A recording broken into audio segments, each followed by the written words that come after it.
What's up, everybody? Welcome to episode on the block, March 9th, 2021.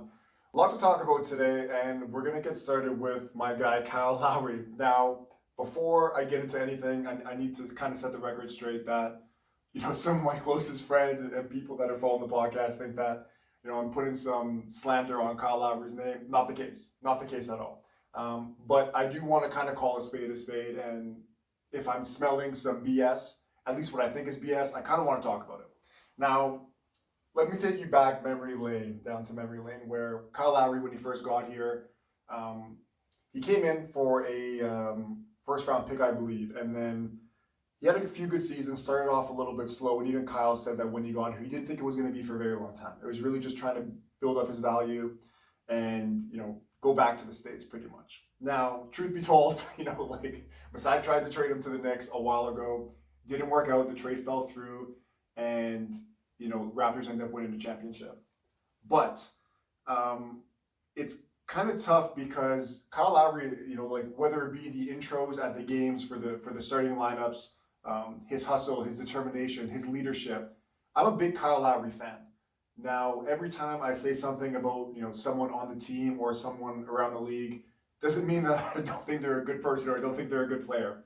I'm just looking at it right now as the Raptors are kind of at a fork in the road. They started off the season terribly, as most NBA fans know. I kind of wrote them off early because I didn't see that there was enough creativity. They did prove me wrong a little bit, and also the fact that the East is just absolutely terrible this season. We've seen teams like Charlotte with help of LaMelo Ball. A lot of teams kind of come out of nowhere, but other than obviously Brooklyn, who I'm going to get to in a moment, I don't know really who else is really threatening for a championship. The Bucks have definitely taken a step back this year, and every other team, including Philly, who Joel Embiid's one of my favorite players in the league, has questions. Now you go to the West, and there's also the same thing with the Lakers, Clippers. There's a lot of injuries and just mental toughness, staying healthy in general. So nobody really is a lock to get to the finals. That being said, Raptors right now sitting, I believe, in 8th place. And, granted, there's, 1, 2, or 3 games separating 8th place going all the way up to about 4th in the East. Could the Raptors finish 4th, hypothetically? For sure. But even if they do, and that's incredible, we need to understand the fans are not there. There's definitely a bit of disconnect from the team, from the fans and the team, sorry. And it looks like the team's finally getting settled in playing in Tampa Bay. Now, if you're the general manager of this team, president of this team, you're building for the future, you're even building for today. You look at this roster and you ask yourself, can this team win a championship? Could they? I guess. Right? Like, what would I heard it somewhere in, I believe it was either Zach Lowe or Bill Simmons talked about, most teams, if you have even like a 4 or 5% chance, those are the times where you pretty much want to go all in. Now, the Raptors, to be honest, if I had to guess, probably have something around like a 1 to 1.5 percentage point to win the title. Now, a lot of things would have to go right for them. The Raptors don't have too much depth. I know that, a lot of guys come off the bench and do good things, but in terms of scoring, they don't really have that punch off the bench or any consistency that's going to be, you're really knocking blowing the doors off of any car. So I'm just looking at the team right now and I'm just kind of thinking, if they were to trade Kyle Lowry, getting back to Kyle Lowry, what can they get for him?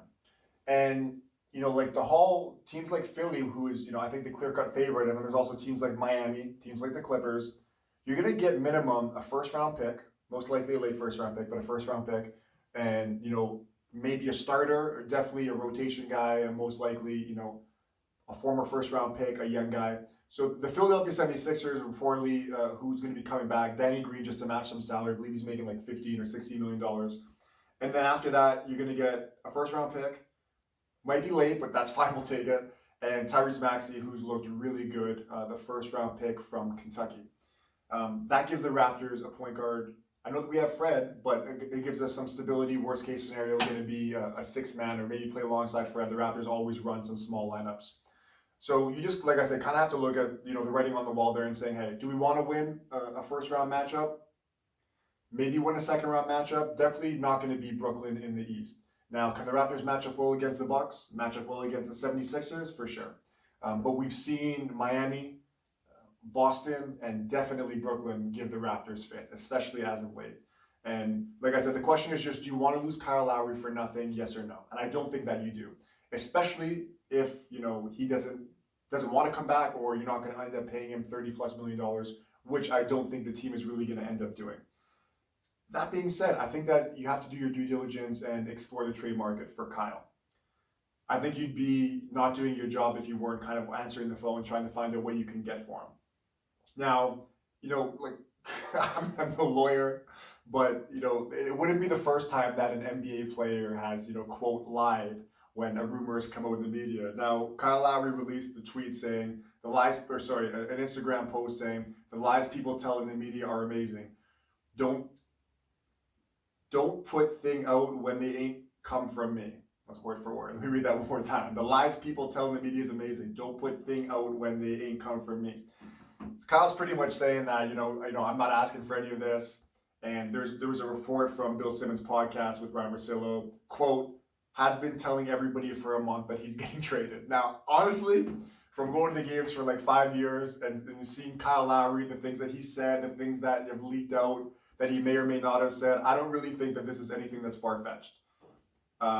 He's talked about whether it be before that he wanted to leave. He spoke out, if you guys recall, when DeMar DeRozan got traded, how upset he was, stomping his feet. There was that Rachel Nichols interview around All-Star break a few seasons ago.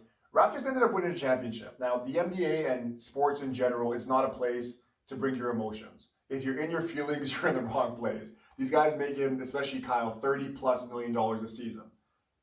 You won a championship here in Toronto, and I'll be the first to say it. Kyle Lowry, like I said, top to bottom in terms of career anyways, he's been here the longest with the Raptors, is greatest Raptor of all time in terms of what he's given to this franchise. Now, there's definitely Vince Carter, who was here for, if I had to guess, 7 years. Didn't leave on the best terms, didn't get to a conference championship. Kawhi Leonard came here in one season, granted, and won a championship. That will always be the top accomplishment for sure. Coming in here 1 year and just leaving. But, Kyle's been here for a long time. He resigned several times. And now, like I said, I think that Kyle will go down as the greatest Raptor of all time in terms of just what he gave to the franchise from the beginning of his time to the end, longevity. But, good things don't last forever, unfortunately. And I just don't know how you kind of part here. There's very few situations, and the only one really that I can think of off the top of my head is Dirk Nowitzki and Tim Duncan, that, and those are two bigs, 7-footers, and those players don't really exist anymore anyways, who stuck it out with a franchise and won at least one title with Dirk's case, and believe that Duncan won 5 with a team, and, sometimes took less, played less minutes, and you've kind of seen the trajectory of their careers go down and diminish a bit because obviously towards the end of your career, you're not going to be the same kind of guy. Now, Kyle's 34 years old, still playing at a near all-star level. He's had a lot of injury problems this year, does get hurt a lot. You have to think, and even in the playoffs, he's been hurt with the Raptors. And I do think that when the playoffs come around, he's going to bring everything he's got. He's going to go to a situation where he's not going to be asked to be the top guy. So he's going to definitely succeed in the situation that he's in.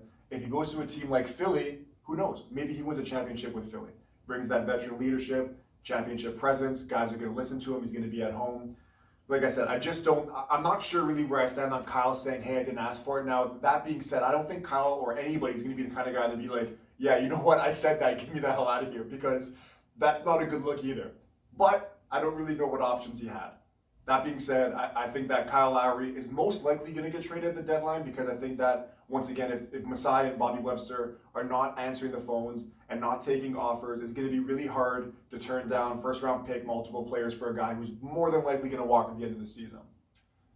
Lastly, with the Raptors, the Raptors were one of the hottest teams going into the All-Star break once they kind of settled in at home in Tampa, and kind of got acclimated there, got their feet set in. But they got hit with a few guys had corona or contact tracing going into the break.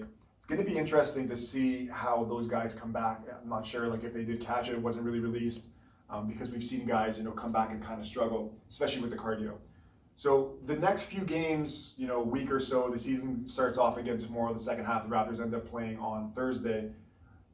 It's going to be tough to gauge really how the team's doing. If they're if they're doing really well going into the into the trade deadline in about a month, then it might be a little bit harder to trade Kyle. They're going to make the playoffs regardless, so that we don't really have to worry about. Barring a catastrophic collapse where several guys get hurt, I think this team's a lock for the playoffs. So, like I said, if this is Kyle's last game, or last game that I saw of Kyle in Toronto was last year, I gotta definitely thank the guy, because he's brought a lot of good memories that, I'll cherish forever for sure, right? Whether it be the title run, his intros, just his, his personality on the court. He brings it there every time. And, I don't think there's ever been a time where I've looked at Kyle on the court and said, hey, I don't think that this guy's really in it today. He's always giving it 100%. And he's always, very passionate, arguing with the refs. And although I've kind of got on him for certain things, I still, like I said, I think that I'm going to have a lot of memories. Raptors and the Raptors fans going to have a lot of good memories of this guy, and he will be missed if this is his last time. So, Kyle, thank you in case this is the last time, your last season with Toronto. That being said, let's move on to the Brooklyn Nets. Okay, so Igor's not here. So I'm trying to see if I can get him in here yesterday, wasn't able to. So I won't speak on his behalf, but what he did say was that he didn't think that the Brooklyn Nets were going to work out. Now, season's not done, but Brooklyn by far has been the hottest team in the NBA. Now, I know they started off a little bit rough.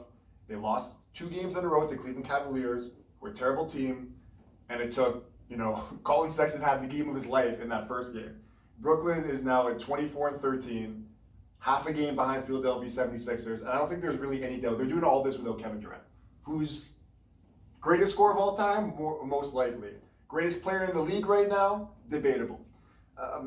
Now, when you have James Harden and Kyrie Irving, who, 2 of the best point guards in the league for sure. Kyrie's kind of been asked to play the 2, and he's done a great job doing it. James Harden, people don't like what he did to Houston. People don't like that he's coming into camp out of shape, doing a lot of partying. But you really can't doubt the guy when he's dropping, 30, 10, and 12 on any given night, and Brooklyn's winning all these games. Igor had questions about their defense. I had questions about their defense. Everybody did. When you're scoring 130 plus points, 140 points at times, it's going to be really hard to beat this team. It's going to be hard to beat them 4 times in a playoff series.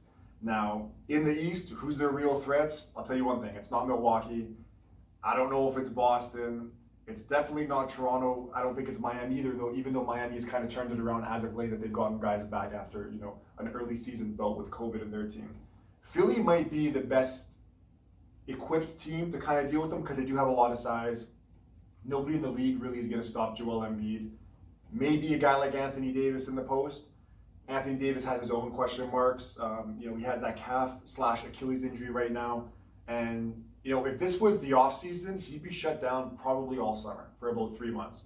Now, what they said originally was anywhere from 2 to 4 weeks. He's going to, not do many activities. We saw what happened with Kevin Durant when he had a calf and Achilles injury. They rushed him back too quick and unfortunately tore his Achilles. Like I said, if the season wasn't going on, he's done for the year. He's going to be, quote, forced back just in the sense where it's like he's not going to sit with the rest of the season, even though that's probably best for him. If he were to not play, the Lakers have 0 chance of winning the title. He is going to play, and to be honest, the Lakers do have a shot, and a decent shot, if Anthony Davis is going to play. If he doesn't play, Lakers are written off. Getting back to Brooklyn. So Brooklyn brings in Blake Griffin, 6-time All-Star, I believe. Apparently, Igor brought to my attention he hasn't dunked in 2 years. Clearly not the same guy. But he's going to be back with DeAndre Jordan. And there's also rumors of Andre Drummond joining those guys in Brooklyn. Now, it's going to be pretty funny to see how LeBron fans react to this. Because for the last, 10 years, people have been saying that LeBron's kind of built the best teams. He's gone somewhere, brought guys with him. At the deadline, it seems like he takes everybody away from whatever team he needs. Now, not always the best players, but guys that were, all-stars at one point, guys like, even Richard Jefferson, guys that became big-time playoff and championship performers. Now, Brooklyn has enough firepower to beat anybody. Really, all they're going to need right now is some guys to shore up their bench and guys to play a little bit of defense for them. They lost Jared Allen in that trade. If they had him, might be a cakewalk for them to get to the finals and, to be honest, to win it. So Brooklyn can kind of pull off Andre Drummond, who's most likely going to get bought out because he's making, similar to Kyle, making like $30 million a year. Just teams don't want to give up a lot for him because he's, although he's on an expiring contract, $30 million a lot, really tough to match up salaries. I'm going to talk with Igor when he gets back, but it's going to be, like I said, Brooklyn's my team to win it all. I think that they just have way too much offensive game, and I don't know who's going to stop them.